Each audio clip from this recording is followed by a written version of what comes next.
ब्रह्मोपदेष्ट्रे मे गुरवे दैवताय च प्राप्याय प्रापकायास्तु नमः श्रीनिधये नमः। नमो वेंकटेशाय।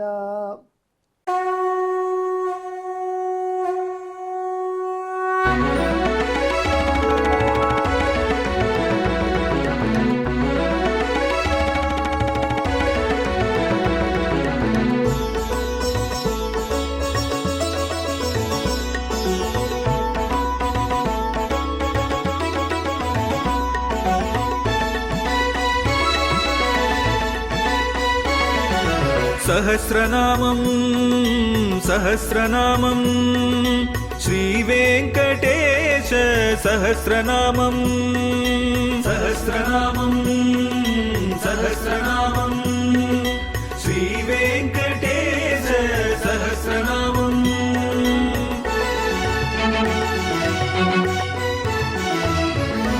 உலகில் கலிவினை தோஷம் அகற்றும் நாமம் சஹஸ்ரநாமம்.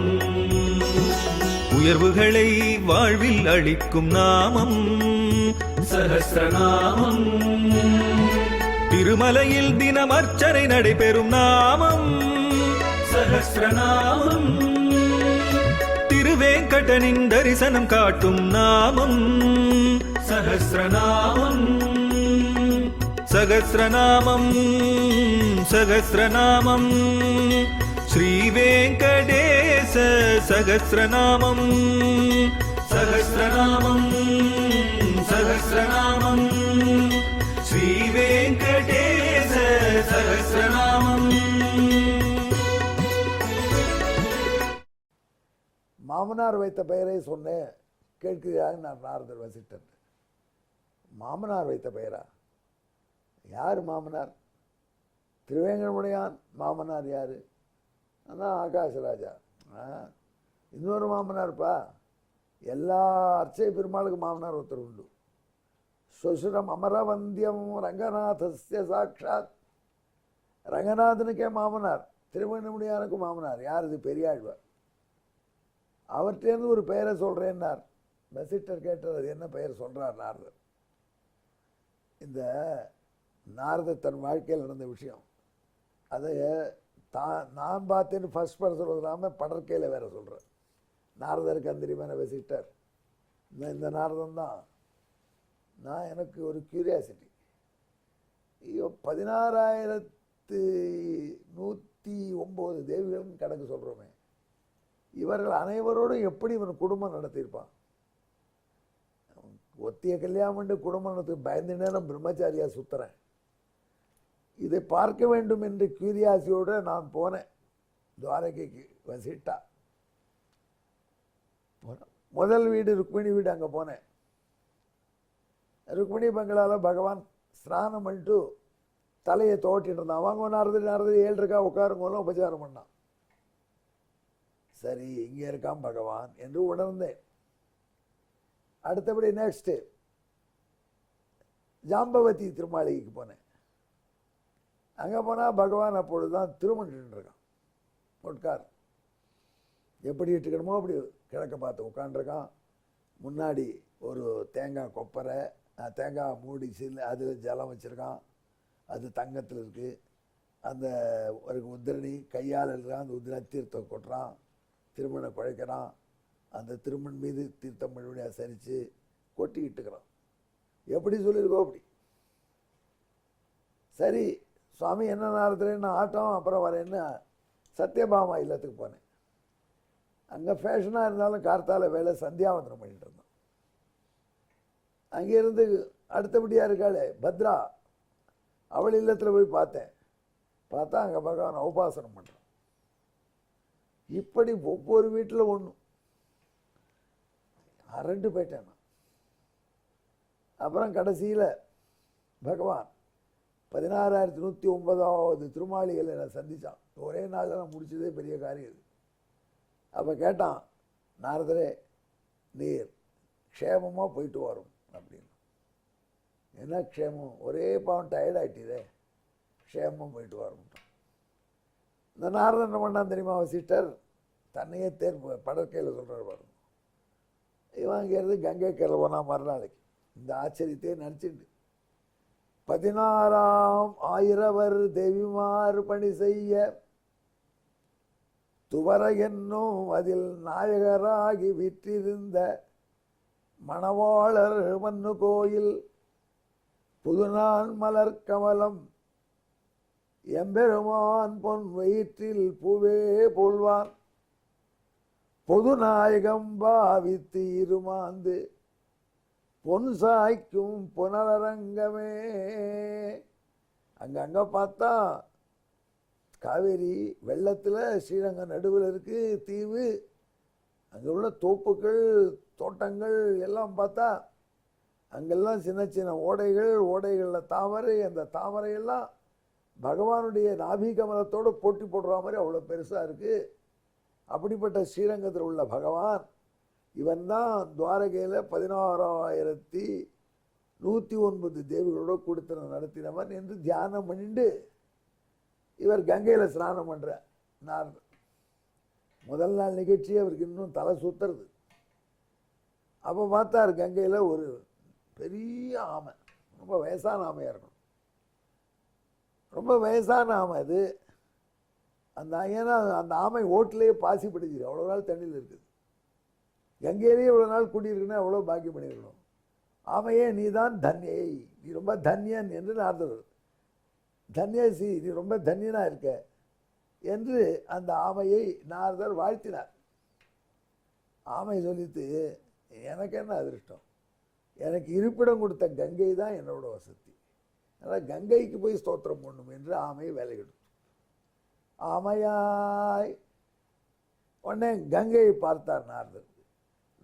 கங்கா தேவியை ஸ்தோத்திரம் பண்ணே கங்கை பிரத்யட்சமானாள். தேவி, இந்த ஆமை போன்ற ஆச்சரியமான ஜந்துகளுக்கு இடம் கொடுத்துருக்கேன், நீ தான் ரொம்ப பாக்கியசாலி அப்படின்னு கங்கை தன்யா நீ என்று சொன்னேன். அவள் சொன்னாள், இல்லை இல்லை, என்னை போல பல நதிகளுக்கு கணவனாக இருக்க சமுத்திரம் அதுதான் அதிர்ஷ்டம். இந்த மாதிரி எத்தனை ஆமைகளுக்கு இடம் கொடுத்துருக்கு, போய் பாரு சமுத்திரத்தை. சமுத்திர மகாராஜனை தியானம் பண்ணே வந்தான். ஆழ்கடலாய் நீ தான் அதிர்ஷ்டசாலின்னு சொன்னேன். அவன் சொன்னான், நாரதே அது தப்பு, ஆமைக்கு கங்கை இடம் கொடுத்துருக்கு, கங்கைக்கு கடல் இடம் கொடுத்துருக்கேன், கடல் பூமியில் இருக்குது, எனக்கு இடம் கொடுத்த பூமி தான் ரொம்ப உயர்ந்ததுன்னா. உடனே பூமி தேவியை தியானம் பண்ணேன், பூமி ஆனாள், வந்தாள் பிரத்யட்சமாக. தேவி ரொம்ப தண்ணி அதிர்ஷ்டசாலின்னு சொன்னேன். சிரிச்சா, இல்லை இல்லை, நான் ஆடாமல் அசையாமல் நல்லா ஸ்டேபிளாக இருப்பதற்கு காரணம் இந்த மலைகள், அந்த மலைகள்லாம் மேலே இருந்து பேரிங் கொடுக்குறது, எனவே இந்த மலைகள் தான் வசதி. உடனே அந்த மலைகளை தியானம் பண்ணினேன். அந்த மலைகள்லாம் ராஜாவான இமயமலையோட காட்சி தந்து. அப்போது அந்த மலைகள் சொல்லித்து, நாரதா நாங்கள் என்ன பெரிய காரியம் பண்ணோம், எங்களெல்லாம் படைத்த பிரம்மதேவன் தான் வசதி, அவரை கொண்டாடி உங்கள் அப்பா. உடனே எங்கள் அப்பாவை நமஸ்காரம் அப்பான்னு தியானம் பண்ணி பிரம்மதேவனை வணங்கினேன். நான் முகனாய் அடுத்த நாடி பிரம்மதேவன் முன்னாடி வந்தார். அவர் சொன்னார், என்ன ஏண்டா கொண்டாடுறேன், இதையெல்லாம் நான் சிருஷ்டிக்கிறதுலாம் வேதத்தை வைத்து கொண்டு தான், அதனால் அந்த வேதத்துக்கு தான் எல்லா பெருமையும் சேரும் என்று நான் வரையாய் வேதத்தை கொண்டாடினார். உடனே நான் வேதங்களை வணங்கினேன். வேதபுருஷன் கண் முன்னாடி வந்தான்.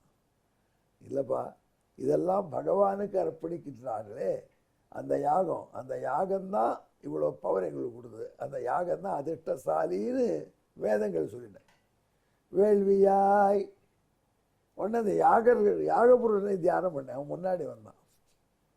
அவன் சொன்னான், நாங்கள்லாம் வசதி இல்லை, யாகத்தில் தட்சிணை கொடுக்குறாப்பார், அதனால தான் யாகமே சிறப்படைகிறது. அந்த தட்சிணை தான் எல்லாத்தையும் தாங்கிறது. யாகத்தில் எல்லாருக்கும் அள்ளி கொடுக்குறோம் பாருங்க பணம், அந்த தானம் தான் தாங்கிறது யாகம் சொல்லிடுத்து. நாரதர் தட்சிணைக்கு வணக்கம் செலுத்தினார். உடனே தட்சிணை செலுத்தி இத்தனையும் படைச்சு எல்லாருக்கும் என்னென்ன பலன் கிடைக்கும்னு ஏற்பாடு பண்ணினானே அந்த நாராயணன், அவன் தான் எல்லாத்துக்கும் சுப்பீரியர். இதை நாரதர் கேட்டார், தாங்கலை. உடனே நாராயணனை பார்க்கணும், எங்கே இருக்கான் கிருஷ்ணன் தேடின்னு வந்தார். அப்போ பகவான் துரியோதனன் ஒரு யாகம் பண்ணியிருக்கான். அந்த யாகம் பண்ணிட்டு அங்கே வந்த மக்களோடு கூட பெருமாளை பார்க்க வரான்னு தெரிஞ்சு பகவான் வந்திருக்கார். 2 பேரும் நடுவில் மீட் பண்ணுறார். அங்கே ஒரு பெரிய மீட்டிங் நடக்குது. அந்த இடத்துல வந்து நாரதர் எம்பெருமானை பார்த்து நீதான் ஆமை, நீதான் கங்கை, நீதான் ஆழ்கடல், நீதான் அவனி, நீதான் அருவரை, நீதான் நான்முகன், நீதான் நான்மறை, நீதான் வேள்வி, நீதான் தட்சிணை, நீதான் நீ அப்படின்னு பாராட்டினார். எல்லாம் பாராட்டிவிட்டு உட்காந்துட்டார். அப்படின்னார் பகவான் சிரிச்சா. ஏன் உட்காந்துட்டீர்னா, சுவாமி க்ஷேமமாக போயிட்டு வான்னு சொல்லி அனுப்பிச்சிரோ இல்லையோ, உமக்கு இவ்வளோ பவர் எப்படி இருக்கு கண்டுபிடிக்கணும்னு ஆசைப்பட்டேன். உங்கள் சரிதத்தை கண்ணால் பார்த்தா பேக்ரவுண்ட் எனக்கு இன்னும் பிடிபடலை, இத்தனை பண்ணியும் பேக்ரவுண்ட் பிடிபடலைன்னு சொன்னானோ. அப்படி பேக்ரவுண்ட் பிடிபடாததுக்கு ஒன்றும் பெரிய விஷயம் இல்லைப்பா. இந்த பார், ஸ்ரீரங்கத்துக்கு வா ஆயிஷன் போனார். சாயங்கால வேலை பட்சிகள் எல்லாம் பாடிட்டு வருது. இந்த பட்சிகள்லாம் என்ன பாடுறது, என்னவோ அவைகள் பாட்டே இல்லை பாடுறது, எனக்கு புரியலையேன்னா. ஒன்று மட்டும் தெரிஞ்சுக்கோ, அவைகள் பாஷையில் அவள் கருடனை கொண்டாடு. அந்த மாதிரி ஆதி புருஷன் எல்லாரும் கொண்டாடுவார். உங்களுக்கெல்லாம் ஆதி என்னை கொண்டாடுறேன். அதனால் என் சரித்திரத்தை இது கண்டுபிடிக்க முடியுமா? How to locate the mark sheet of my grand ஃபாதர்னு ஒருத்தன் கேட்டான். எத்தனை மார்க் வாங்கினாலும் அந்த கடன் தேட்டுறதையா, அதனுடைய மார்க் ஷீட்டை பிடிச்சிக்கணும், அப்போ தான் கேட்கணும் என் செகண்ட் ஃபாதர் தான் வாங்கியிருக்கேன்னு. அந்த மாதிரியாக locating the mark sheet of grandfather மாதிரி என்ன நீ தேக்க முடியுமாப்பா என்று பகவான் சொல்லி கொடுத்தான். அதான் நாரதர் சொல்கிறார், நாரதனாலே காண முடியாத சரித்திரத்தை உடைய அன்பர்களே, இது உங்களுக்கு புரியாத புதிருக்கெல்லாம் விடை கொடுக்கக்கூடிய நாமம். எங்கே எருடன் கலந்து உடனே ஜெபியுங்கள். நாரதா திருஷ்ட சரிதாய நமஹா.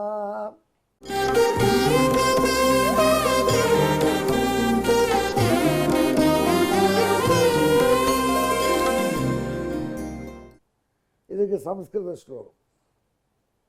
க்ஷேமினா நாரதேனாபி கத்வா கத்வாபிசன்னுதः நாரதா திருஷ்டச்சரிதः சுஸ்ரேணேதி வர்ணிதः. இது பெரியாழ்வார், எம்பெருமானுடைய மாமனாராகிய பெரியாழ்வார் இப்படி சென்று சென்று நாரதன் சேவிச்சாங்கிறார். அப்படி அவரையே புரிந்து கொள்ளாத அற்புத லீலைகளை செய்யக்கூடியவன் என்று இவனுக்கு நாரதா திட்ட சரித்தன் என்று திருநாமம். தமிழில் சொல்லுவோமா, 16ஆம் ஆயிரவர் தேவிமார் பணி செய்ய துவர என்னும் அதில் நாயகராகி வீற்றிருந்த மணவாளர் நிலை காண்பான் சேவமுடை நாரதனார் சென்று சென்று துதித்திரஞ்ச புதிராய் கிடந்தான் நாரதா திருஷ்ட சரிதந்தானே. நாரதா திருஷ்ட சரிதாய நமஹா. நமோ வெங்கடேசாய. நன்றி, வணக்கம்.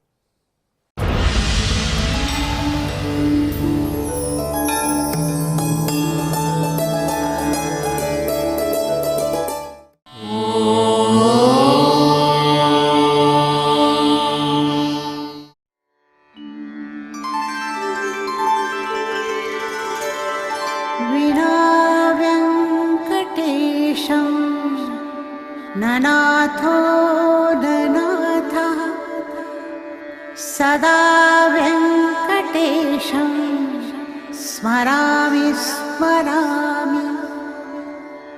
हरे वेङ्कटेश प्रसीद प्रसीद. प्रियं वेङ्कटेश प्रयच्छ प्रयच्छ.